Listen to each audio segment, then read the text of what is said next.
guys, my name is Rita and welcome to Mezzo Midnight.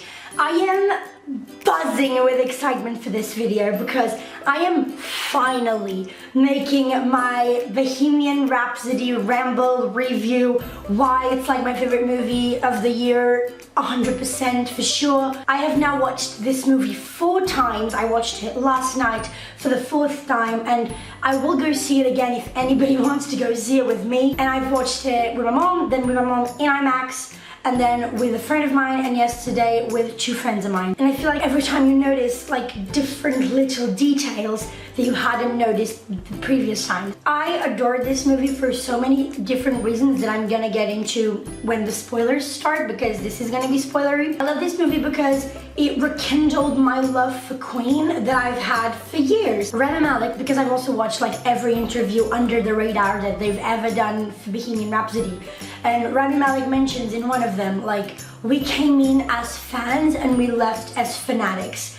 And I kind of feel a little bit of the same way. Like, I went in to see the movie, like when the movie was announced here in Portugal, the trailer, I saw it in like May or something, or April. And I was so excited. I was like, Mom, we need to go and see this. There's a Queen movie happening. I am so excited. I need to watch it. Because like Bohemian Rhapsody, especially the song, has been my favorite song since like 2011 or something. I love Bohemian Rhapsody ever since I listened to it when I was very, very young. And me and my mom, we used to sing We Are the Champions on SingStar when I was like 8 or 9. We Are the Champions was my first introduction to Queen. Like, I went into the movie like so excited because I've also always loved Freddie Mercury because he is such an icon, he's such an absolute legend, and I've always loved him. When I went and saw the movie, I was so excited for it, and I left and I actually downloaded an entire playlist of like This Is Queen on Spotify, and I've been obsessed ever since. I first saw the movie on the 2nd of November and the obsession has just gotten worse and worse.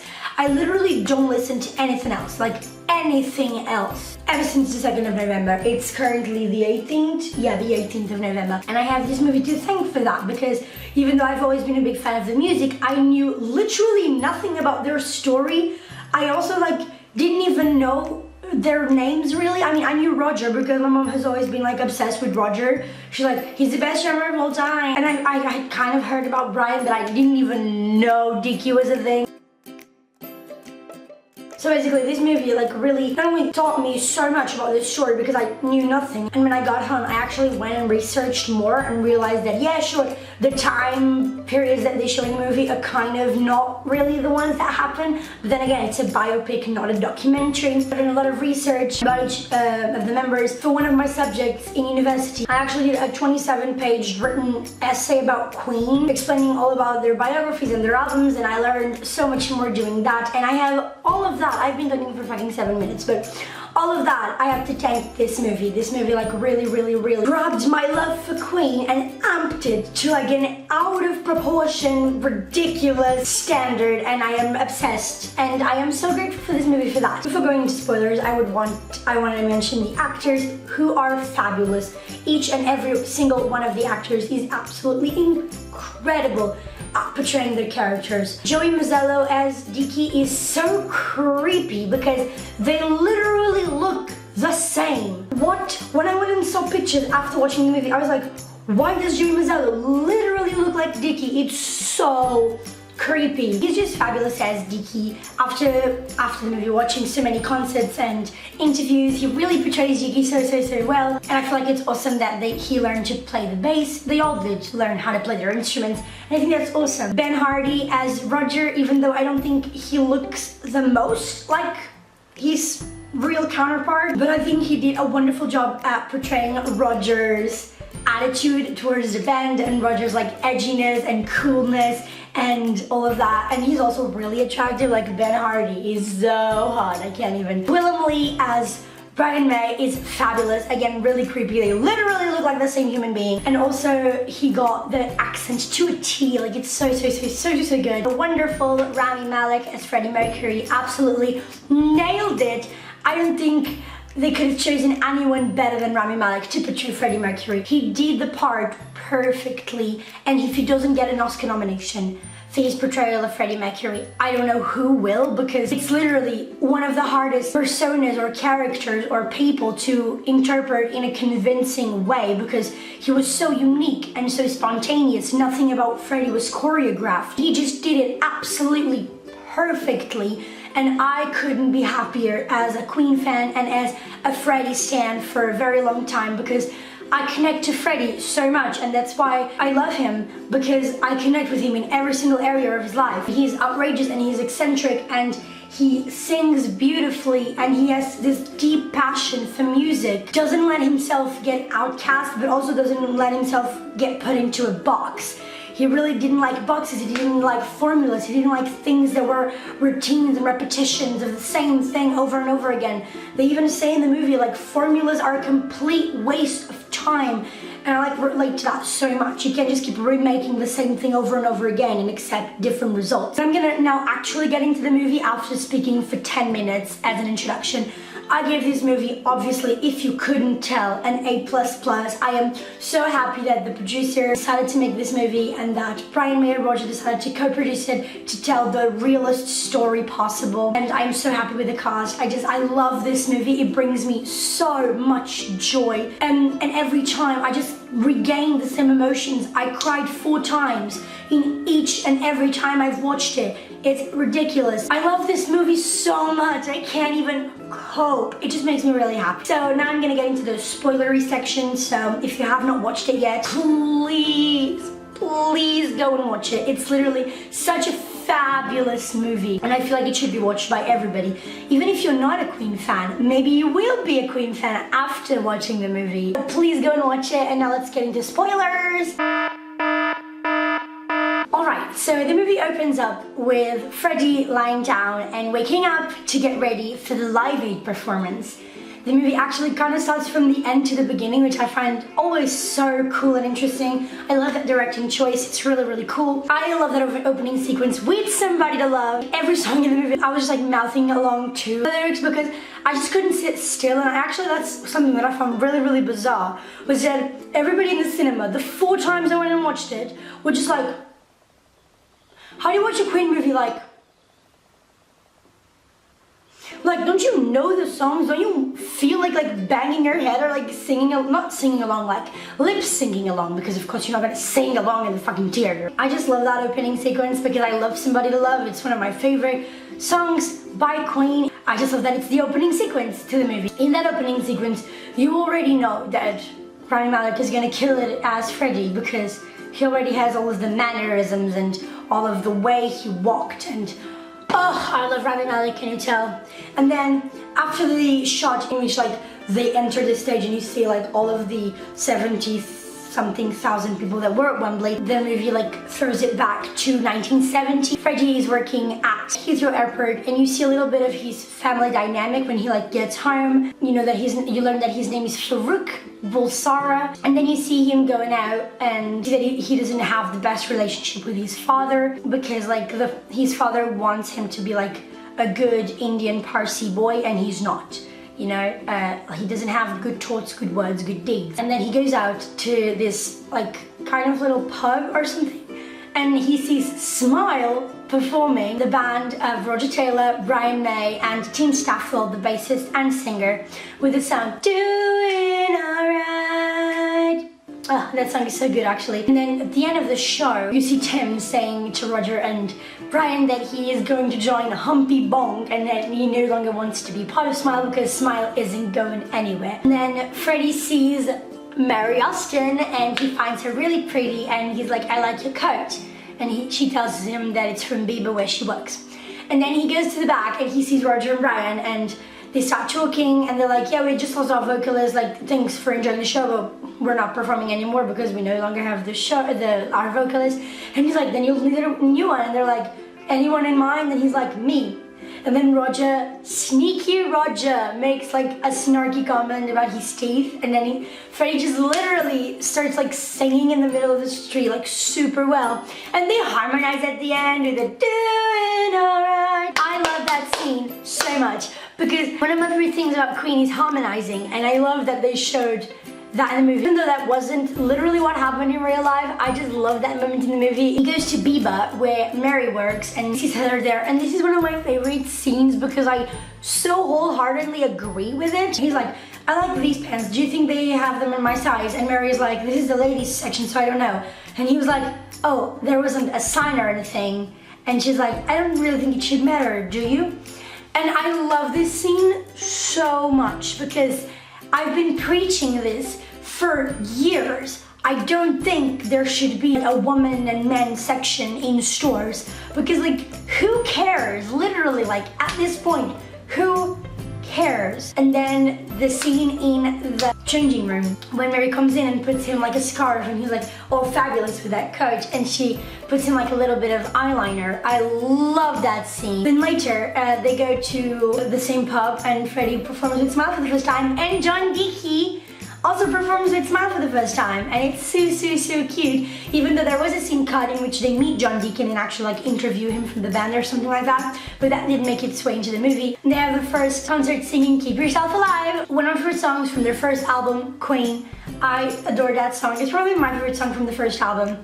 Either that or Liar, but yeah, it's such a good song. But then like when Freddie starts singing, he just like engages everyone in a way that him being from wherever doesn't matter, and it shouldn't matter. But I'm glad they portrayed it because at the time racism was really present, and it still is today, even though it's much better and we need to admit that. Oh, and then we have a scene in which like we see the new drawn logo for Queen, the name change. The first time we hear the beginning like chords for Bohemian Rhapsody when he's in bed with Mary. I just love this scene. They like it shows that their love was so genuine for each other. Like they really loved each other, and I just think it's super pretty. Then we have the hilarious scene at Freddie's house with all of the band and Mary and Mary's parents. Freddie goes to the piano and sings his happy birthday song to himself. Happy birthday, Mr. Mercury. And then his sister's like, Mercury. And then this is one of my favorite lines from the movie. He's like, no looking back, only forward. Yes! I stand so hard. He receives a phone call for Freddie Mercury and he gets the news that John Reid, the manager of Elton John, wants to meet them because he had heard their demos. He wants to possibly manage them. Yeah, because I forgot to say earlier, there's this another hilarious scene in which they're like in the middle of the road and Roger's like, we're sold out every venue south of Glasgow and I'm standing in the middle of the road eating a ham sandwich. And Freddie's like, we're just not thinking big enough, we need to do an album. And then they sell the van with like a bit of reluctance from the rest of the band members, and they do make an album. And I love this scene because you can see them like getting experimental, and the song they're recording is Seven Seas of Rye, one of my favorites from Queen 2. I love that song. And you see them like beating on pans and putting coins on top of the drums and doing like which make a different clicky sound.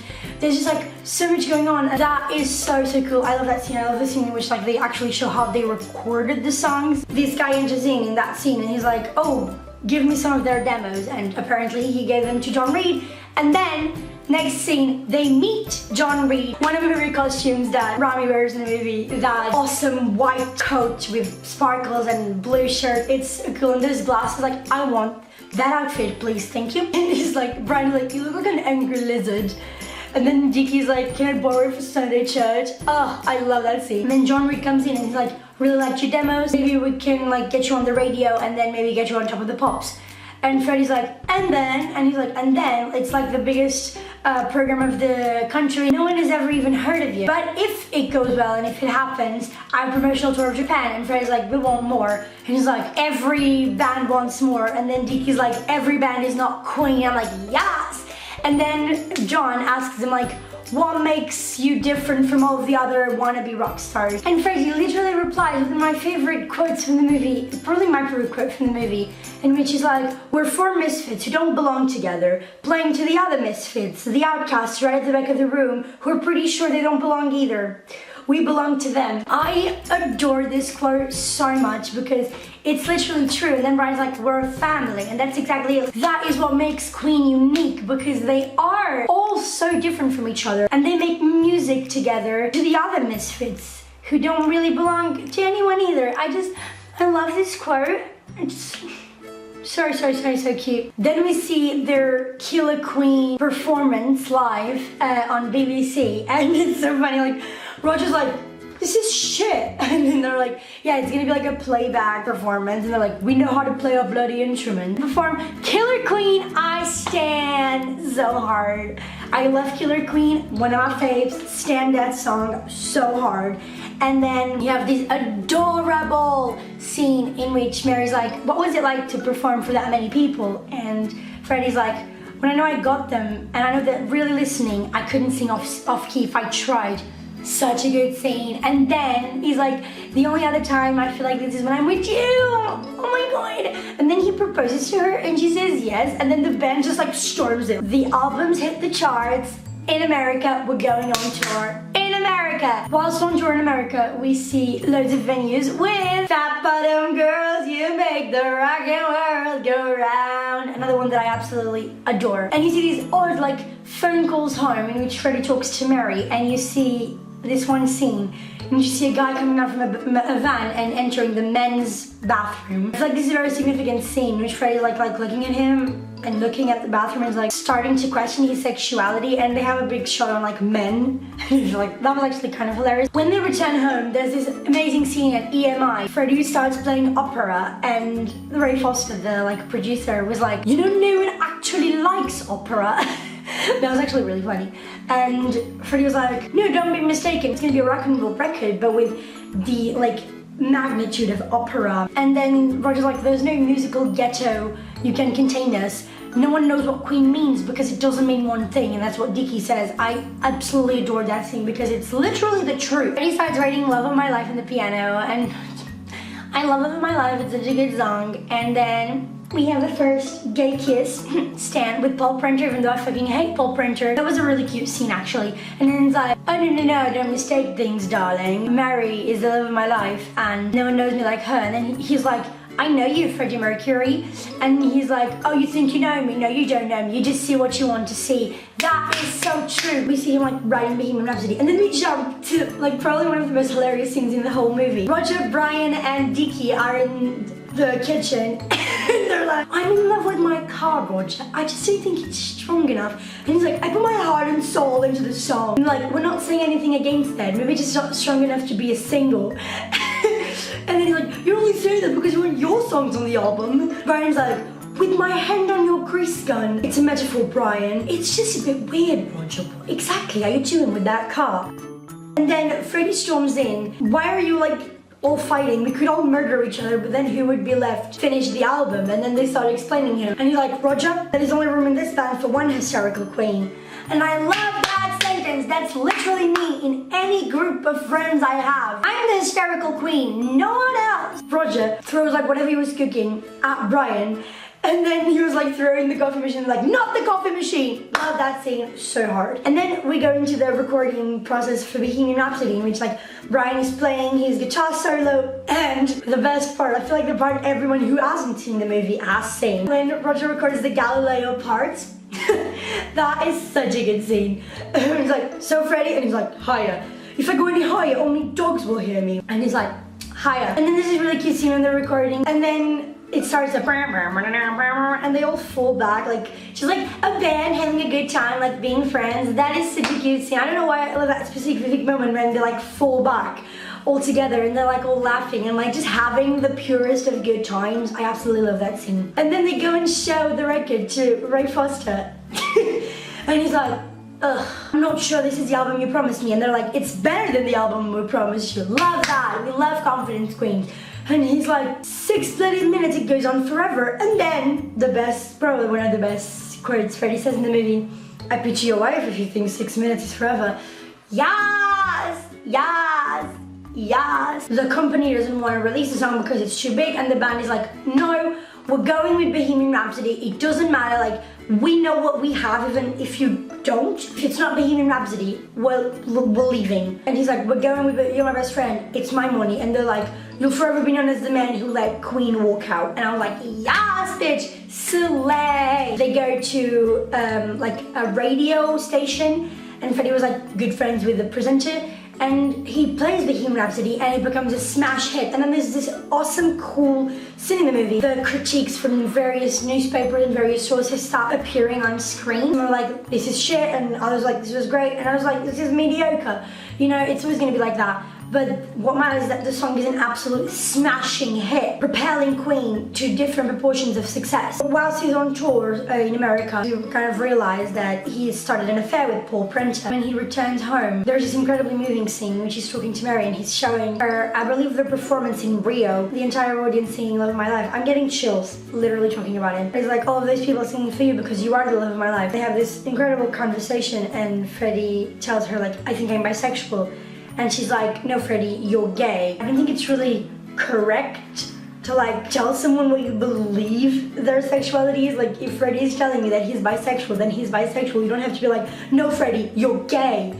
Like, maybe he knows what he is more than you. I'm just saying. I'm just saying. She was gonna take off the ring and he was like, no, you promised me you would never take off the ring. And he was like, I need you in my life because we believe in each other and I don't have that with anyone else. And she's like, your life is gonna be very, very difficult. And that was so sad. I can't with that scene. That scene is like probably the first scene that actually makes me like cry like a baby. There's a time jump to 1980 and you see Freddie like turn around with the mustache already.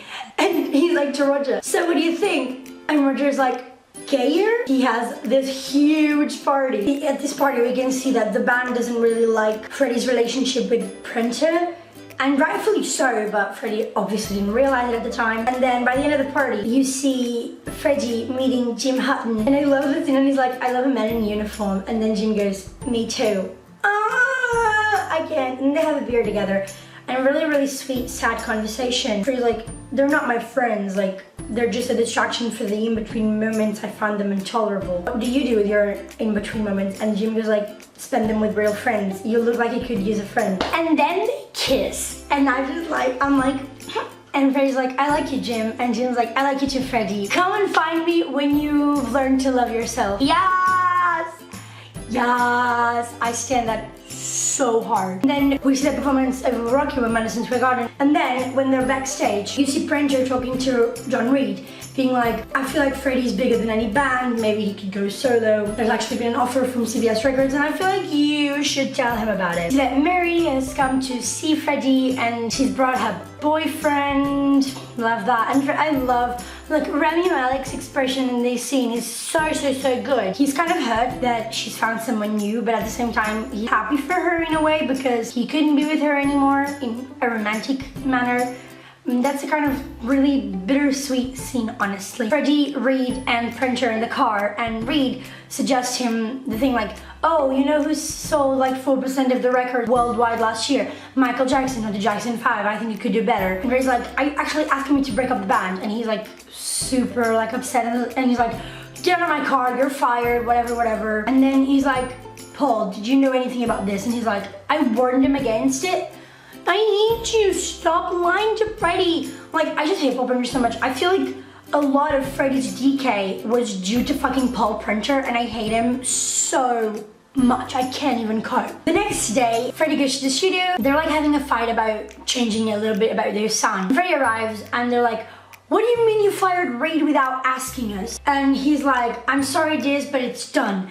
And then they have a terrible fight about when Freddie's like, Queen is whatever I say it is, and I know they just did that specific bit for dramatic purposes, but I really don't see Freddie saying that ever, because like Freddie kept saying in every interview, like, I am not the leader of Queen, I'm just the lead singer, we all make decisions together. So like, I really don't see Freddie saying like, Queen is whatever I say it is. They're all fighting with each other, and then Tiki is like fed up with this bullshit, and he just goes to his place and starts going like, ba-da-dum. Bum, bum, ba-dum, bum, bum, bum, bum. They're beginning to Another One Bites Dust. And Freddie's like, did you write that? And he's like, yeah. And Freddie's like, that's really good. And then Dickie's like, yeah, it will be, if you all can just shut up and play. And he starts singing, and then they do the time jump to them performing. And this is probably like the time of the movie where I get the most like pumped. And this is like a funny story. When I was watching it in IMAX, the second time I watched it, the guy behind me literally started going like, Another One Bites the Dust. And like actually singing, and I was like, oh my god, finally somebody who sings with me. Because from what I've gathered from the interviews that the producers have given, like, they wanted people to sing along, they wanted people to like clap along. You know, it's a movie about a band with songs that everybody knows, and people probably want to sing along. And then the guy behind me was like, Another One Bites the Dust. I just looked at him and I was like, Preach, me too, love that for us. And then we jump to this interview when the band is promoting their album Hot Space, which again is kind of a weird time jump because Hot Space came out in '82 and Number What's This, which you just sang, is from 1980, the game, so it's kind of a weird time jump, but anyways, it's like a press conference, and you know those really annoying press conferences where you literally just feel like hitting all of the reporters because like they're just asking asshole questions, like Freddie says at one point, like all about Freddie's personal life instead of focusing on like the band. He tells all the rumors regarding your sexuality, and he's like, what? Like, ugh, I hate that scene so much. It's literally so annoying. I hate all of the news reporters who ask those disgusting questions about a musician's personal life, and then they're like, oh, your fans want to know. I mean, yeah, sure, the fans may want to know, but you're literally crossing a line of privacy that everyone should have the right to, you know? So that scene really annoys me, but you know, it's very real. And after this, we see their recreation of I Want to Break Free, the music video. And it's so good. It's literally like side by side perfection. And how hot does Ben Hardy look like a girl? Like, I feel like Roger looked hotter as a girl, but like Ben Hardy is so cute. I love the way they recreated it. It's so perfect. Then we jump to a scene. Freddie's like, MTV banned our video, and they're blaming me, like not Roger, who had the idea for us to dress up in drag, not Brian, not even you, Dickie, who wrote the song I Want to Break Free. It's always me. It's always Freddie the crossdresser, Freddie the fag, Freddie the whatever, you know? He explains how he's so tired of this fucking routine. And he also says that he's going solo. That scene is really dramatic, and I love that they did that for the movie. Again, IRL, that didn't really happen. Like, Roger already had like 2 solo albums by this point. It added so much drama to the movie, and I was here for it. They have this huge fight, and Roger's like, you just killed Queen. Then this is a very important part. Like, Brian's like, you need us more than you think, and Freddie's like, no, I don't need you. I don't need anyone. And then we jump as to when they're in Munich, and Freddie's recording the album and writing the album and all that. And we see like Mary trying to call and Freddie being like, yeah, I'll tell him you called. Ching Beach calling and being like, there's this concert for the family in Ethiopia and Queen should be a part of it. And like, yeah, but I'll show you, let him know or whatever. Of course he doesn't, because Paul Prenter is an absolute dick. You see bottles of alcohol and cocaine and a lot of cigarettes and a lot of substances at the table. You see Freddie sleeping. You see Mary like arriving. Freddie opens the door and they have this wonderful conversation, and Freddie's like, I miss you so much, and she's like, I miss you too. And then she sees the cocaine and she's like, Freddie, you're burning your energies. And Freddie's like, being human requires a little anesthesia. That is so sad. Oh, I can't cope. And then Freddie's like, just stay with me and I'll be all right. And she's like, I can't stay with you, Freddie, I'm pregnant. And then he's like, how could you? And she's like, how could I? This has nothing to do with you. And it's like, Freddie, you're being an asshole. Thank you, sorry, babe. Like, love you the most, but you're being an asshole. Prenter arrives with all of his friends, and Mary's about to leave and Freddie goes after her. He's like, I'm sorry, I just want to tell you that I'm actually really happy for you. And she's like, Freddie, you are loved by me, by Roger, Brian, Dickie, your family. Like, that's enough. These people don't care about you. Paul Prenter doesn't care about you. And she tells him about Live Aid, and he's like, what's Live Aid? And she's like, haven't you heard? It's the biggest concert that has ever been or ever will be. And I was like, yes, I subscribe to that. That is very true. Freddie finally confronts Prenter when Mary's left.